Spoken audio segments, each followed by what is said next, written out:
lonely sitting here watching the world go by.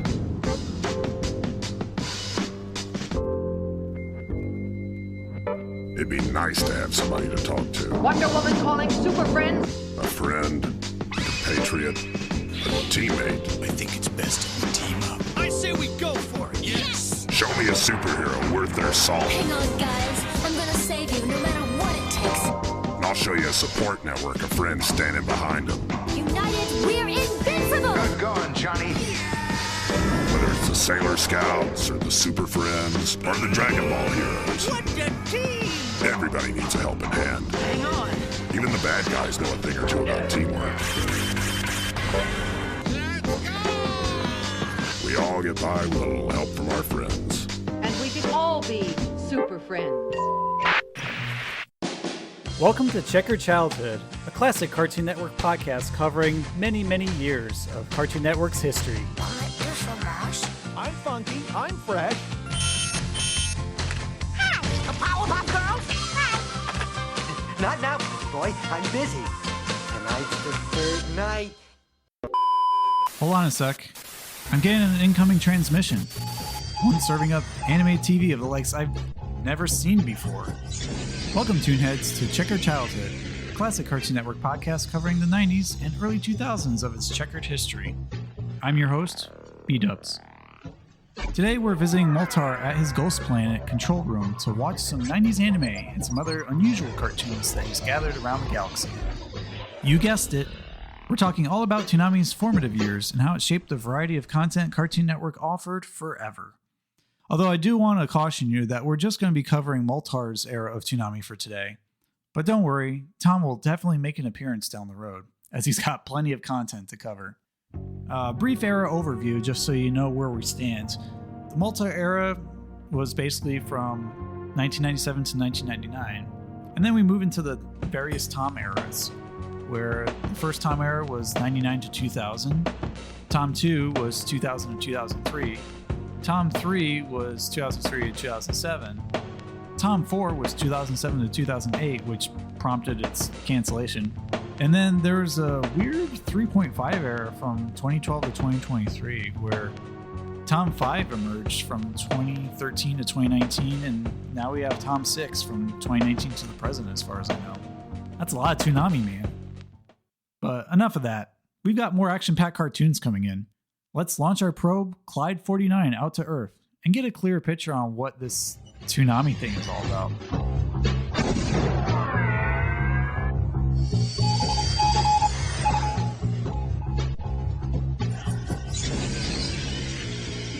Unexpected Origins.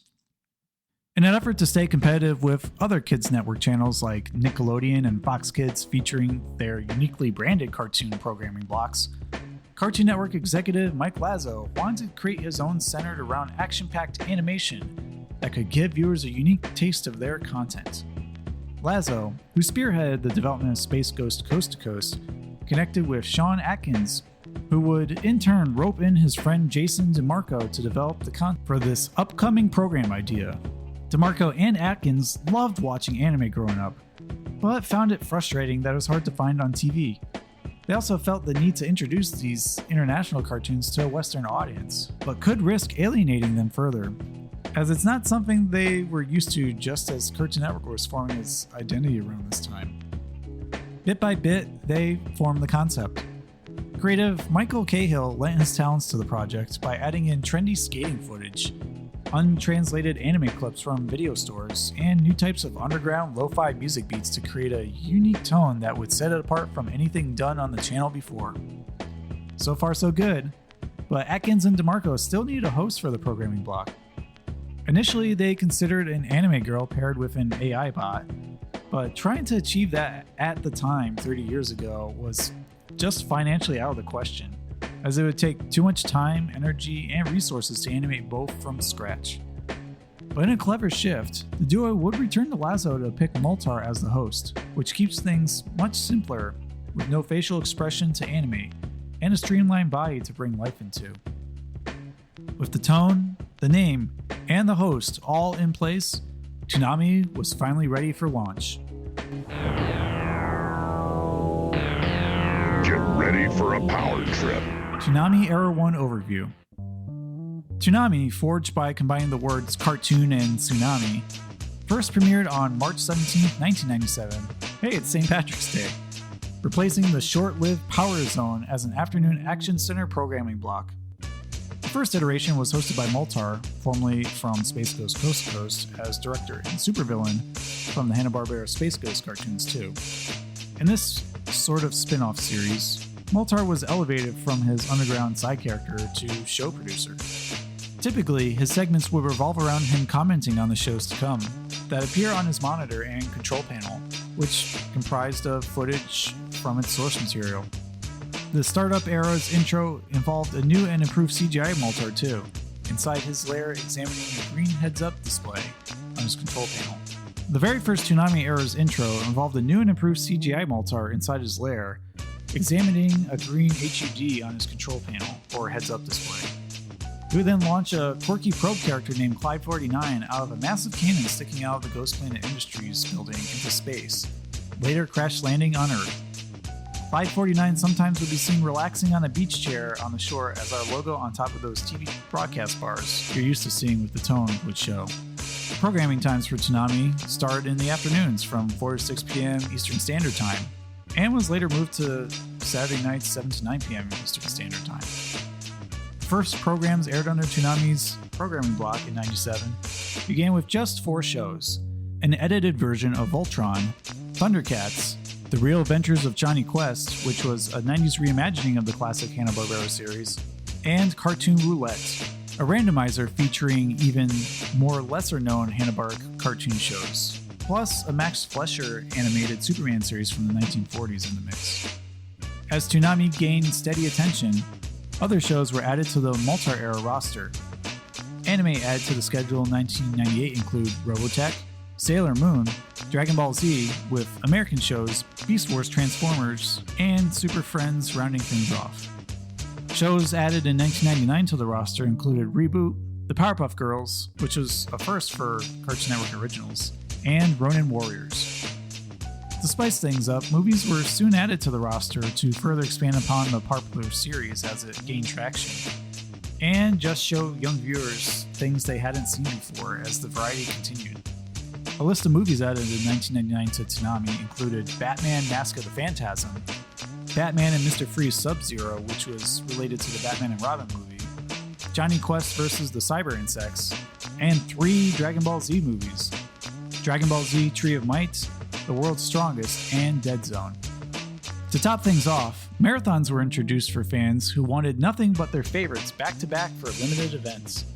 In 1999, the Sailor Moon Marathon was held to celebrate the lunar eclipse, while following in the same year, DBX 20XL consisted of a week of Dragon Ball Z episodes during the Toonami afternoon blocks. Holy anime, that is a lot!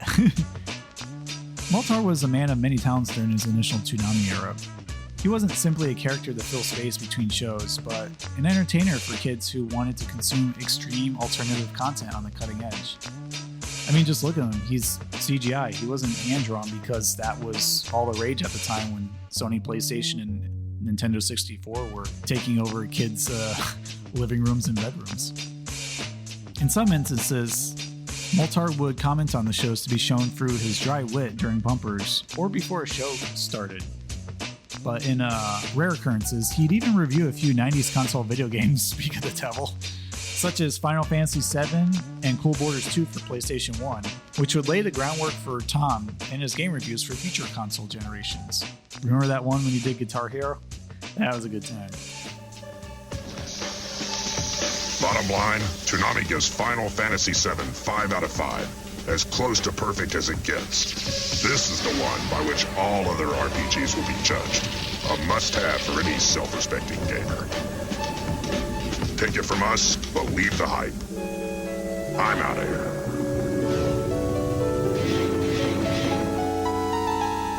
In his downtime, Moltar would root for certain heroes and villains of his programming block shows, or just simply poke fun at Space Ghost or Birdman as a nod to his roots, which I personally love. These little moments of personality kept the block feeling fresh and alive, and like he was a real character that wanted to speak to you, rather than just simply content filling space. By this time, animator and voice talent Clay Martin Croker, the man behind the Moltar persona we all know and love from Space Ghost Coast to Coast, was losing interest in the programming block concept. So creators Sean Atkins and Jason DeMarco chose to explore other avenues, which involved them replacing the Space Ghost villain with a more streamlined original character, T.O.M, in 1999, along with changing the location from Ghost Planet Industries to a large gun-shaped spaceship, the Absolution. T.O.M 1, voiced by Sonny Strait, marks the shift in the retiring Toonami's first host. And here I have a quote to reflect their transition. So it's a brand new Toonami, but the mission objectives remain the same. My name is Tom. I'm the new Moltar. Welcome aboard the Ghost Planet Spaceship Absolution, Cartoon Network's first and only interstellar broadcast and exploration vehicle. I'll give you the tour later. From this day forward, she is completely responsible for all Toonami transmissions. I'm taking you guys into the new millennium. No big changes now, same shows, same attitude.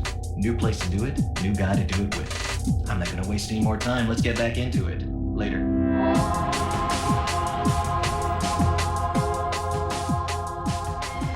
With the changing of the guard, the Moltar era officially ended on July 10th, 1999, just after 2 years of running.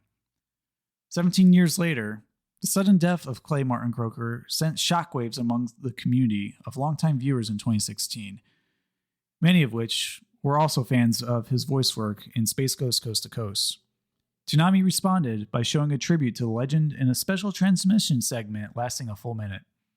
It pays homage to the original host, and is actually quite touching for fans of Toonami, both old and young, as we see Tom 5 remember him fondly. Tom? Yo, what's up? We have an incoming transmission from Moltar. Moltar? Wow, haven't heard from him in a dog's age. What's going on with him? Well, it's very garbled. I can't seem to decipher all of it. Alright, listen up. Toonami. Oh, dang. But here's what I got. Hey, Tom, I've been called back to Moltar and I won't be coming back. There's a mighty oven waiting for me. Just wanted you to know, I always thought I was a better Toonami host than you. Good luck never being able to fill my boots, sucker. Oh, man. He always did know how to push my buttons. End message. Well, fare thee well, buddy. May your oven stay forever lit.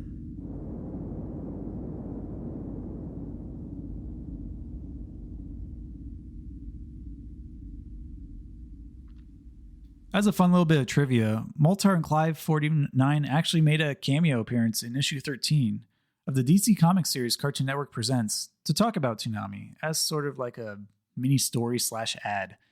The comic book arrived on store shelves in August of 1998. Other Toonami comics of the series in this era include issues 5, 9, 17, and 21. Have you read any of them or seen them in the wild? Let me know. I'd love to hear about your experiences reading them. So what are my memories of Moltar's Toonami era?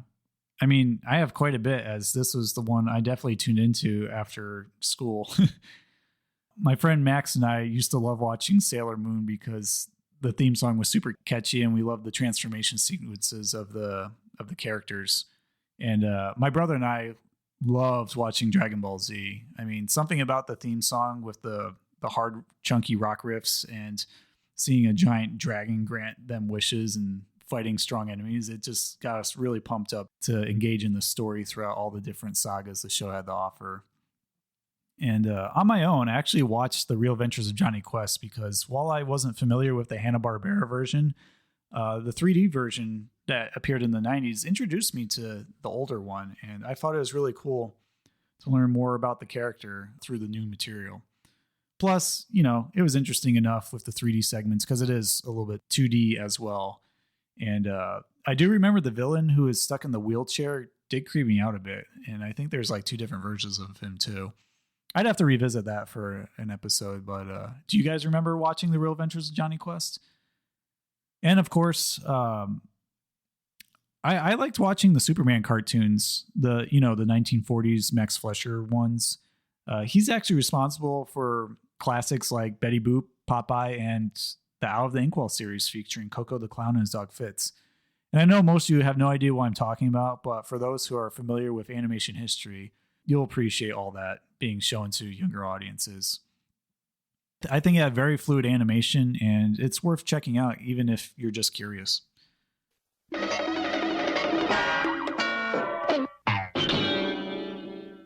So why do the first years of Toonami matter?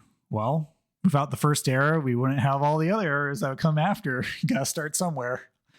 But in all seriousness, Moltar's era of Toonami should not be left forgotten among the sands of time.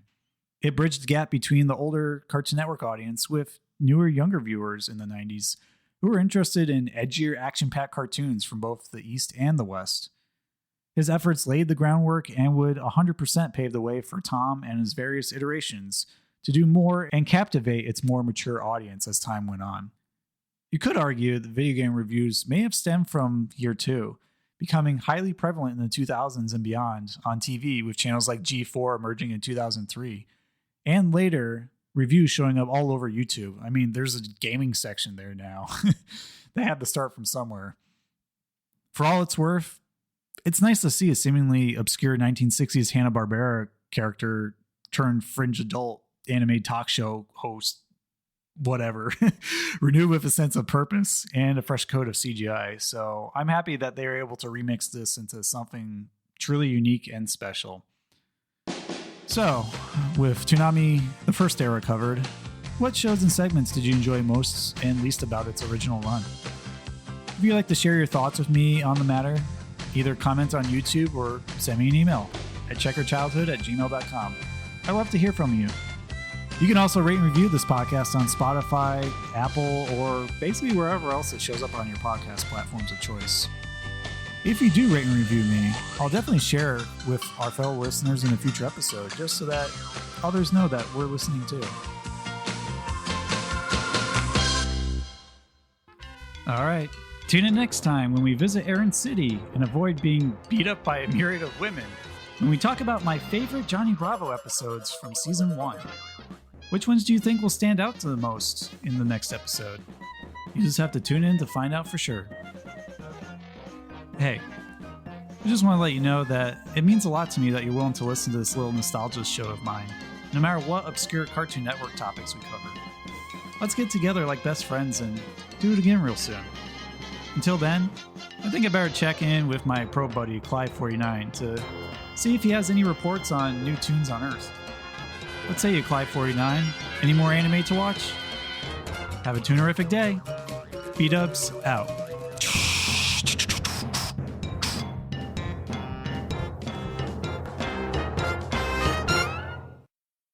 Count the jokes, wise guy. Building a better world, 1/2 hour at a time. Only Toonami.